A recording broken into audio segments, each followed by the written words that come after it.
My name is Silas Crow, and I died more than 100 years ago.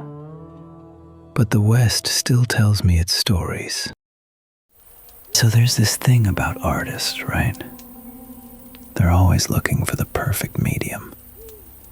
Paint, clay, marble, whatever. But some artists, the really messed up ones, they find mediums that shouldn't exist. Mediums that are alive. Or used to be. Let me tell you about the bone collector. About the bastard who tried to turn me into art. And about why sometimes the worst prisons are the ones that look beautiful. Art. What a load of shit. This happened about 2 months into my wandering. I was getting cocky, you know? Saved the train passengers, freed Mary, starting to think I was some kind of hotshot supernatural problem solver. The universe loves teaching lessons to cocky dead men. I was riding through the Badlands, nasty stretch of nothing between Arizona and New Mexico, when I started seeing them. Sculptures, out in the middle of nowhere, just standing there in the sand like they'd grown from the earth itself. At first, I thought they were interesting. You know, kind of beautiful in a twisted way. Abstract figures made from bones, bleached white by the sun, arranged in these impossible positions. Some looked like they were dancing. Some looked like they were screaming. Some looked like both at the same time. There must have been hundreds of them, scattered across miles of desert. A gallery with no walls, no ceiling, just sun and sand, and these bone sculptures that seemed to watch you as you passed. And here's the thing that should have set off every alarm bell in my skull. They were too perfect, too precise. Every bone placed exactly right. Every joint connected in ways that shouldn't work, but did. This wasn't some amateur putting together animal skeletons. This was someone who understood bones on a level that made my empty sockets itch. I should have turned around right there. Should have pointed my horse the other way and gotten the hell out. But curiosity killed the cat, as they say. And I was already dead. So what did I have to lose? Turns out, a lot. I had a lot to lose. I found his workshop at sunset. Not a house, not a barn, just this massive open-air studio carved into the side of a cliff face. More bone sculptures everywhere, in various states of completion. Some were just piles of bones sorted by type. Others were nearly finished, waiting for that final piece to make them whole. And in the center of it all, working on his latest creation, was the bone collector himself. Old guy, real old, older than me, and I've been dead over a century. But he was alive, flesh and blood, though his skin was so weathered and thin you could almost see through it. Hands steady as stone, eyes sharp as razors, completely focused on the sculpture in front of him. He was building something massive, had to be 15 feet tall, made from hundreds, maybe thousands of different bones, all human, all perfectly preserved, all arranged in this spiraling pattern that hurt to look at, like it was moving even though it stood still. Beautiful, isn't it? He said without looking up. His voice was smooth, cultured, Totally wrong for a man living alone in the Badlands building sculptures from stolen bones.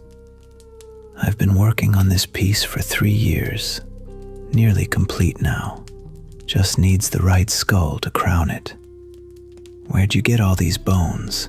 I asked, though I already knew. Had a pretty good idea anyway. Oh, here and there. He finally looked up at me, and his eyes lit up like a kid on Christmas morning. Travelers mostly. People who wander into my gallery and don't wander back out. The desert provides, if you know how to ask nicely. He stood up, wiping his hands on an apron that was probably white once, but was now stained with things I didn't want to think about. But you're something special. A complete skeleton, already articulated, already animated. Do you know how rare that is? Ah, shit. Here we go. I'm not interested in being part of your collection, I said, hand moving to my revolver. He laughed. Actually laughed. Oh, they all say that. But you don't understand. This isn't death I'm offering. This is immortality. True immortality. Your consciousness preserved forever in art. People will look at you for centuries. They'll wonder about you. They'll feel emotions looking at your form. Isn't that better than wandering forever, helping souls you'll never remember? Hard pass, old man. I wasn't asking permission. He raised his hand, and suddenly I couldn't move, couldn't even rattle. My bones locked in place like they'd been welded together. Some kind of magic, some kind of binding I'd never felt before. He walked toward me, pulling out tools from his apron. A small hammer, thin chisels, a brush. Don't worry, he said, voice soothing, like he was talking to a scared animal. This won't hurt. You're already dead. But it might feel strange as I disassemble you and rearrange you into something more aesthetically pleasing. The hammer came down on my shoulder joint, and holy hell, it hurt. I mean, it hurt. Like fire and ice and every pain I'd ever felt in life and death combined. Turns out, even skeleton cowboys can feel agony when someone starts taking them apart, piece by piece. Fascinating, he murmured, examining my shoulder bone as it separated from my body. You can still feel. That means the consciousness is distributed throughout the entire structure, not just concentrated in the skull. This will make the art even more powerful. Every bone aware, every piece suffering beautifully.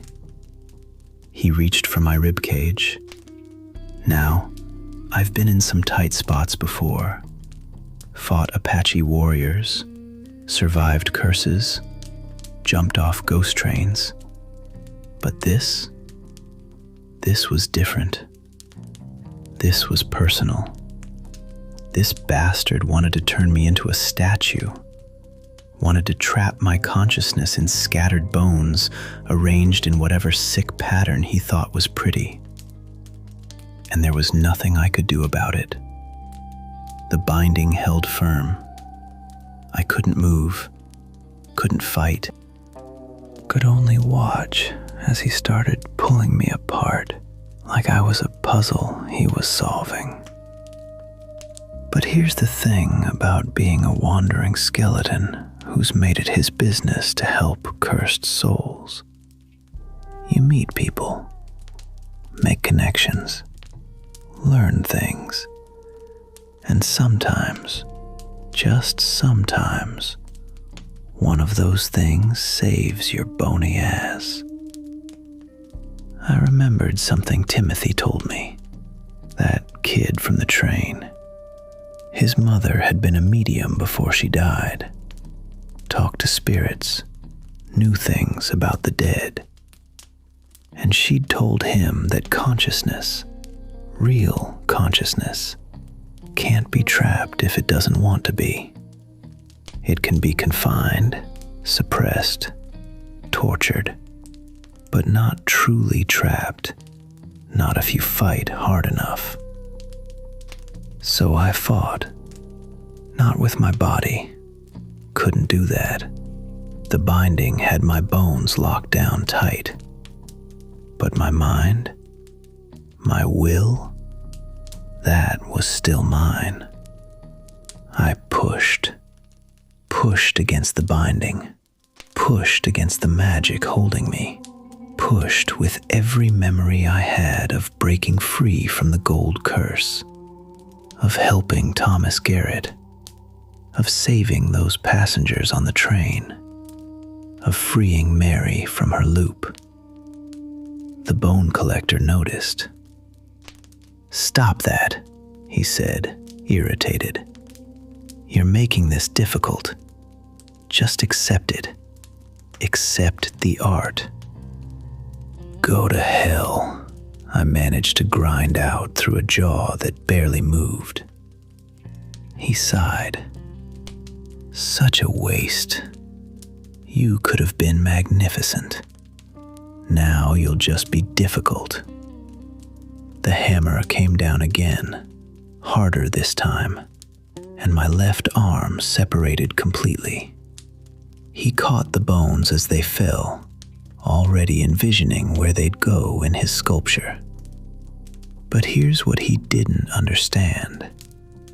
Every piece he took from me, every bone he removed, it weakened his binding. Because the binding was meant for a complete skeleton, not a skeleton missing parts. The magic had to stretch further, spread thinner. And when magic spreads thin, it gets weak. My right hand twitched, just slightly, just enough. The bone collector didn't notice, too focused on sorting through my arm bones, deciding which ones to use first. Amateur mistake.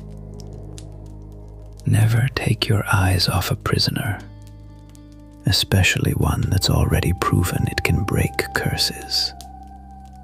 I twitched again. This time my whole right arm moved, just an inch. The binding was fracturing. Third time's the charm, as they say.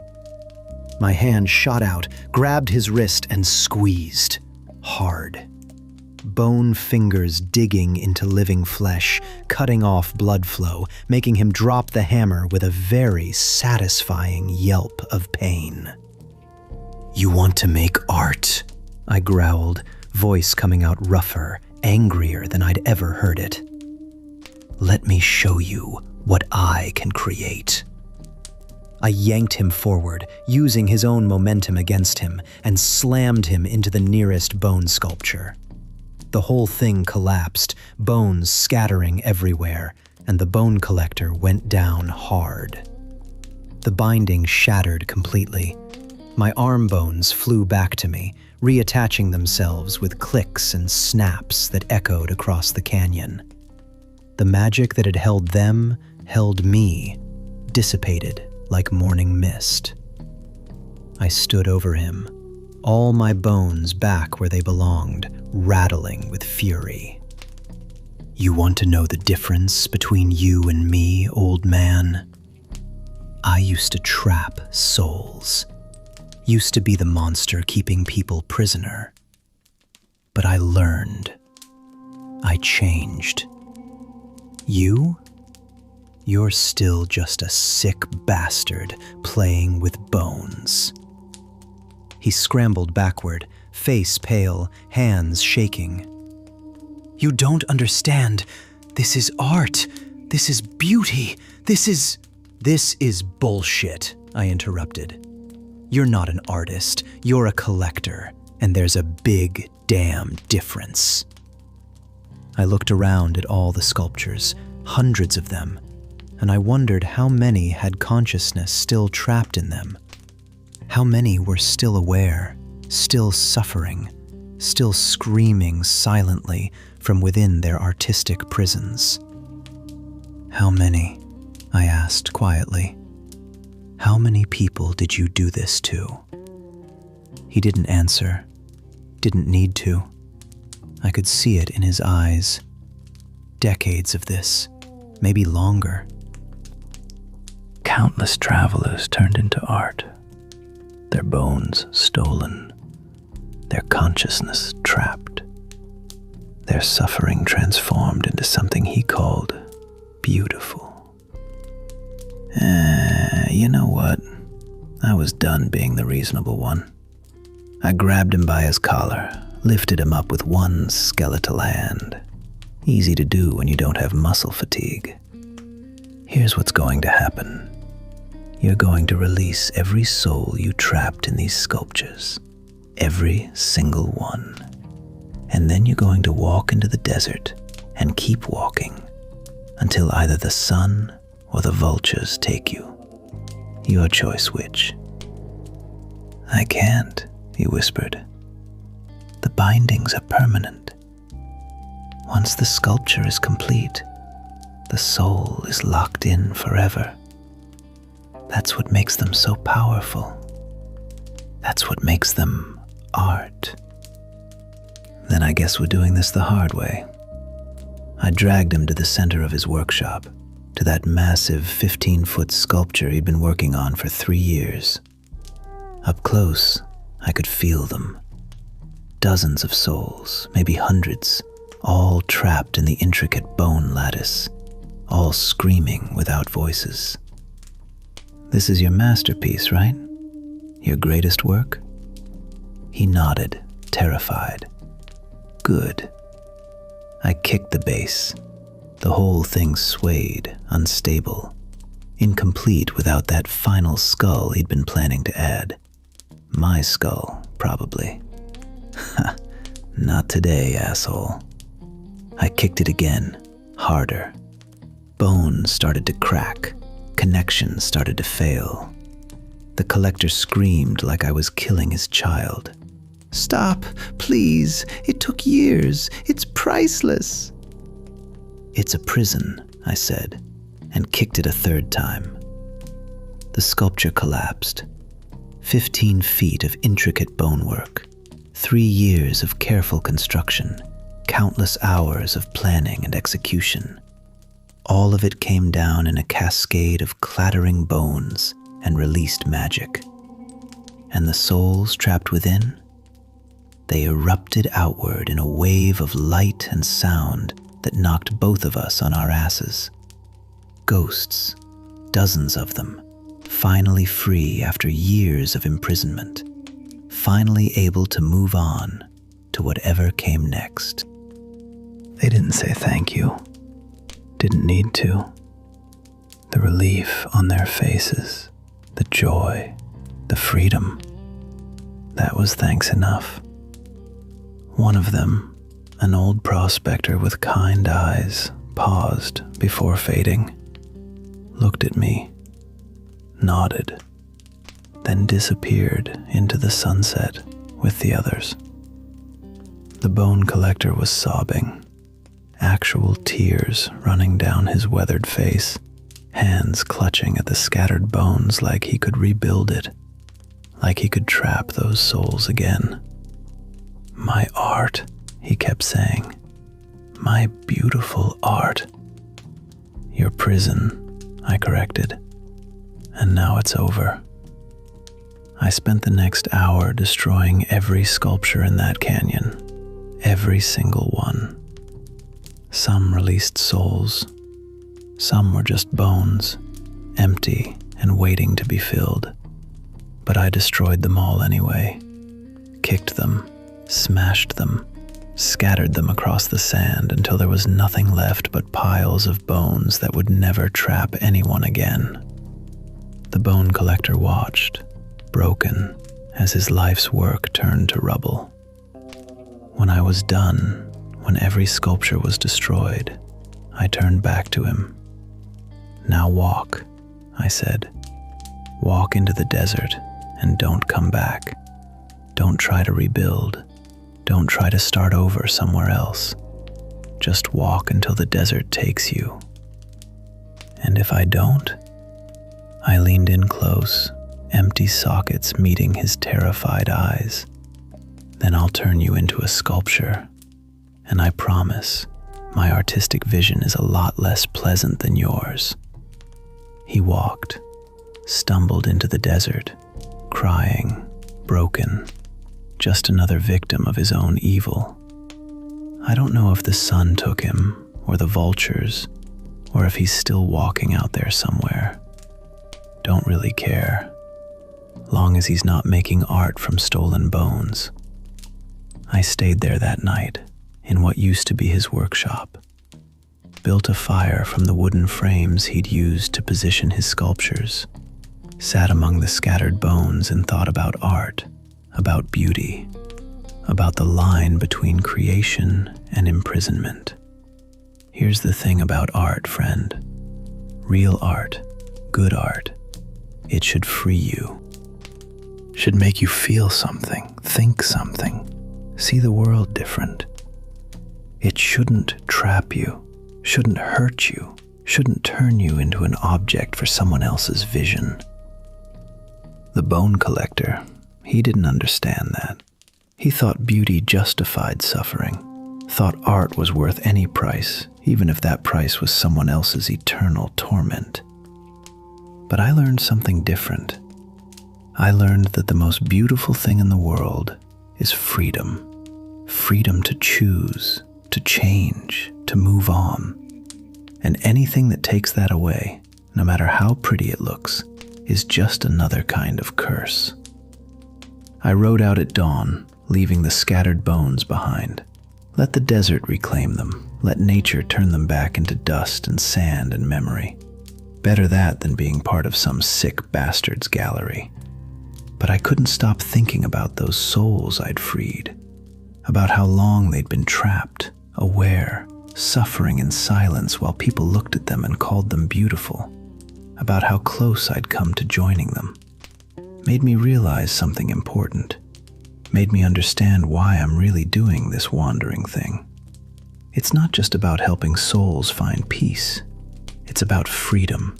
It's about making sure nobody stays trapped, whether they're stuck in a train or a loop or a bone sculpture or a curse made of gold and greed. Everyone deserves the choice to move on. Everyone deserves the freedom to let go. Even skeleton cowboys who probably deserve worse. Freedom. What a concept.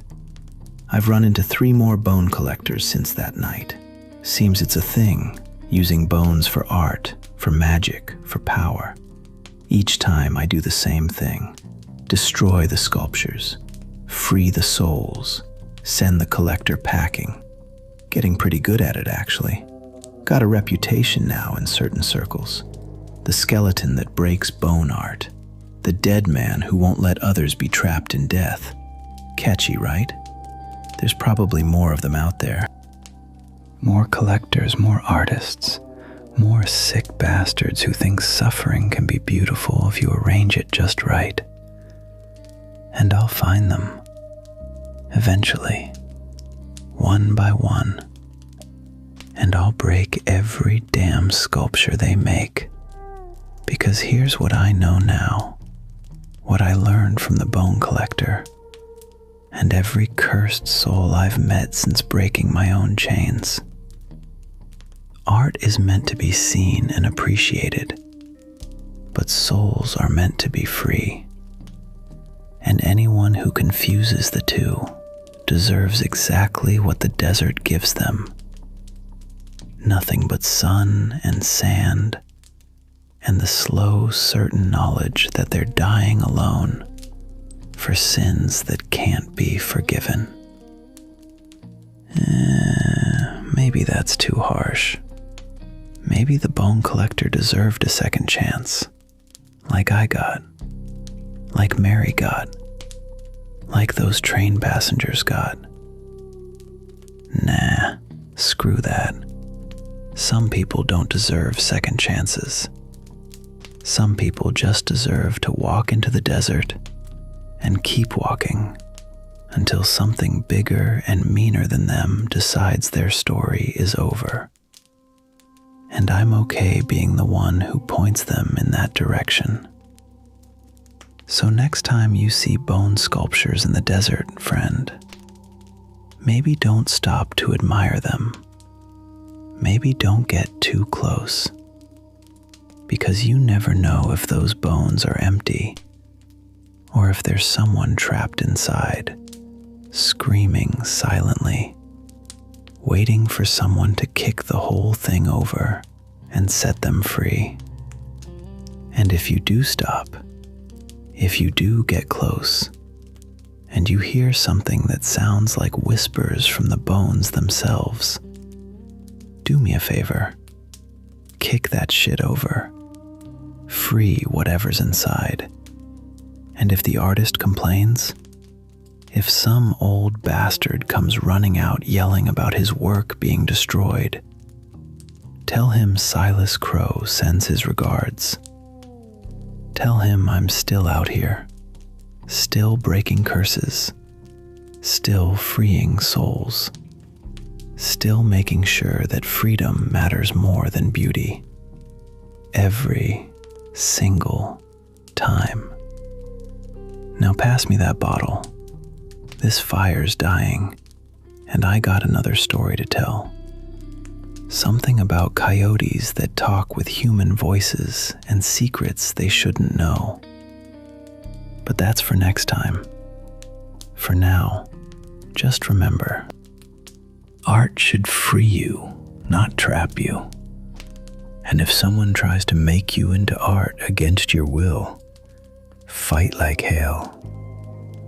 Or wait for a skeleton cowboy to come kick their masterpiece into dust. Either way works. Sweet dreams, friend. And may you never meet a bone collector. But if you do, don't worry. I'll find you.